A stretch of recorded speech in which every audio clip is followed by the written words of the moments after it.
कुछ आपको कुछ सिखाती हूँ। वाह। शुरू होने जा रहा है टीचर का आतंक।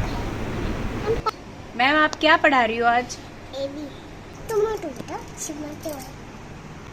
ये क्या है? ये क्या है? कॉलीफ्लावर। कॉलीफ्लावर। कॉलीफ्लावर। ठीक है। ये क्या है? क्या है मैम? अदरक। यानी कि प्यार कर रहा हूँ। नहीं करते ना, यानी कि जिंजर। जिंजर। सही बताए। वाह। ये क्या है सानवी? काऊ। नहीं, इसको क्या कहते हैं? डोमेस्टिक एनिमल्स, यानी कि पालतू जानवर। डोमेस्टिक एनिमल्स यानी कि पालतू। झूठ से बोलो ना, झूठ से।